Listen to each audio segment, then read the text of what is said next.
Hi, fifth graders, and welcome to week 5. This week we're going to be working on postcards mostly, a little bit of letter writing because it kind of crosses over with one another. We would usually be doing this lesson before spring break because then you'd go on your great vacations, or you'd stay home and make a postcard, or you'd buy one from your vacation, and then you'd either send them or bring them in after break, and then we'd go over them together. But under the circumstances, we're still going to cover the lesson, we're just going to do things a little bit differently. See this slide with the PowerPoint. I just wanted to go over this one a little bit more with you. You might be wondering why people choose to write postcards or letters. A lot of you may think you can just text a person or just snap them a picture. I understand the picture aspect with Snap, but texting wise, people usually like to keep letters and postcards to reminisce about the words said about you or reminisce about the trip aspects. And so if you're saying that in a text message, it might be nice in the moment, but in regards to looking back at it, it's much easier to go and grab a letter if you're keeping a hold of them rather than going back through years of text messages to try and find that one where they said nice things about you or the one where you talked about your fun memories of the trip together. So some people might choose to collect postcards. They might like to remind themselves of their journeys and their travels. They may not fill them out if it's for themselves. They may just keep the actual postcard with the pretty picture on the one side and the actual name of the city or location that they went to.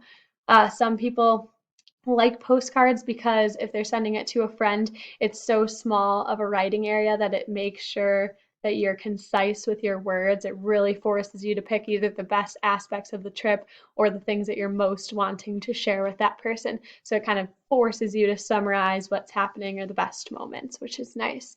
With postcards and letters, they both show more steps. Like you took more steps involved in the process to get this to the person instead of just shooting a quick text message. It shows that you picked out the specific design of the postcard. You wrote down what you wanted to tell them. You had to put a stamp on it, cost money, you sent it in the mail, and it took some time to get there. And it shows that you're being thoughtful and putting in the time to really think about that person. Some people, such as grandparents, really hold on to letters or postcards really strongly because they like having this physical, tangible object from you and your writing, and then they can keep rereading it and rereading it. And sometimes they're not as great with technology as some of us are. So having that postcard or having that letter might be a little bit easier and more meaningful to them rather than just a text message. And lastly, postcards and letters can last a lifetime. They're easily remembered, especially if you take the time to store them somewhere after you receive them. Then you can go back to that spot and reread them whenever you're wanting to. And the written words are permanent more so than a text message or an email. They'll always be there for you to go and grab. So I'm going to try. I have a box at my apartment that I got from my house. And that's where I store my letters and postcards from my friends or family members. And so I'm going to try and show you a couple on the screen and we'll see how it works out for us. All right, so first is this postcard that I got from one of my friends in high school. I actually went to Guatemala and she was in Rome at the time, so she sent me this postcard from Rome. And I have this other friend from back home, Alex, and she and I kind of vowed to stop texting one another and we instead write letters to each other. Very, very small font, if you can see that. We'll go to the backs of the cards and we'll write on the top sometimes, and we'll just write letters back and forth. And that really helps us keep our information concise, although we're able to fit a lot on there. And we can talk to each other that way, which is a little bit more meaningful for the two of us. I also have this letter from like my grandparents. And I keep these posted up in my room, and sometimes when I'm wanting to think about them, I'll take them down and reread them. And it's really nice to see their handwriting and read the kind words that they write about me. For both of your practice postcards in this week's lesson, I'm going to ask that you either make them on a big note card. That's the method I'd prefer. That's what we typically do in class. Or if you were on break and you didn't go and buy a postcard, it's the perfect size. You could also print the template, which is going to be on your PowerPoint. It looks like this. You can always print that out and use it instead, or you can use half of a sheet of loose leaf, but that's probably my least favorite choice.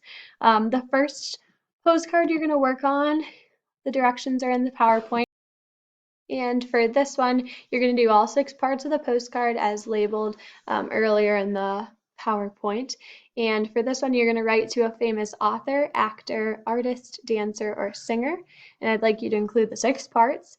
I'd like you to include 2 interjections in the message section, which would be in this red section area, 2 properly formatted titles of works in the message as well, and a colored picture seen on the other side as if a normal postcard would have.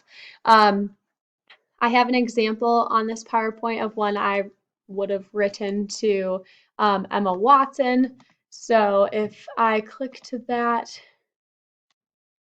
I would have my greeting at the top, and then I'd go into my message, except I didn't actually give you an example message because I want to make sure you can do that on your own. 2 interjections though, one could be like, wow, and that's not going to count as a full sentence. I'm looking for 5 sentences around there, and so your interjections don't count as a full sentence even though they do have an ending mark right afterwards. And then a formatted title of work would be like if I mentioned one of her movies, I would underline that, and you can check up earlier in the PowerPoint, you'll go through what titles of works and what to do with each type. After I finish the message, I'm going to say something like sincerely, some type of closing, and my name. And then in the top, you're going to put a stamp. The directions will tell you to either draw a stamp or use a sticker. Please don't use an actual stamp though, it's a waste if we're not sending this in the mail. And then you're going to put their name here, and then you're going to have their address. Now this won't be their real address, that would be impressive, but for example, this is a fake address for Emma Watson. I've put all the parts a real address needs, so I can check you off that you know how to format an address properly, but this isn't her actual address, and you're allowed to make up the numbers and the street name and things like that as long as it's properly capitalized and has all the things that I'm looking for. On the back side of your postcard, you'll need some type of drawing of an image or of them or of a scene or of something you know that they like. It does not have to be this intense. We all know my art ability, and it is not at this level, but it should be colored and it should be that full back of the note card. For your second postcard, you will also do the 6 parts again. This time you're going to be writing to me, and you're going to be writing using the school's address, which would go here. And this is mentioned earlier in the PowerPoint, so you can just copy it straight from there. The recipient's name will be mine. Again, the stamp can be drawn or a sticker. In the message though, over here, this is where it changes. I'm going to be looking for at least 5 descriptive sentences, so really pack in those adjectives. About the best spring break that just happened, past tense, so it would have already happened. And it can be realistic if you want to use things that you've either done in the past or spring break that you would actually dream of having, or completely unrealistic. Either way works for me. And then on the other side, I'm going to have you decorate that side with the destination city's name and a drawn scene. So for example, I was supposed to go to Palm Springs, California over my spring break. I love to go there. I visit my grandparents and I meet my cousins there. That's where I probably sent my first postcards actually to my friends. And I have a couple examples here. So this is what not to draw on your other side, but I think it's really funny. And this was one that I love to send to my friends. It looks like this. It's just black and it says Palm Springs at night. I just thought that was really clever, but that's not what I'm looking for this project. Something for the other side could look like this, where I would work on drawing maybe one palm tree, and I'd try probably a sunset for the background, and then I'd write Palm Springs nice and big. And that's all I'd be looking for that other side of your decoration. That's what I have for week 5. The details that I've mentioned in the videos, such as titles of work and formatting street addresses, will be covered earlier in the PowerPoint. So just take the PowerPoint right in order, and I'm really looking forward to all the creative ideas you come up with your 2 postcards. If you have any questions throughout the week, please email me, and otherwise I'll be looking forward to your work. Have a great week. Bye.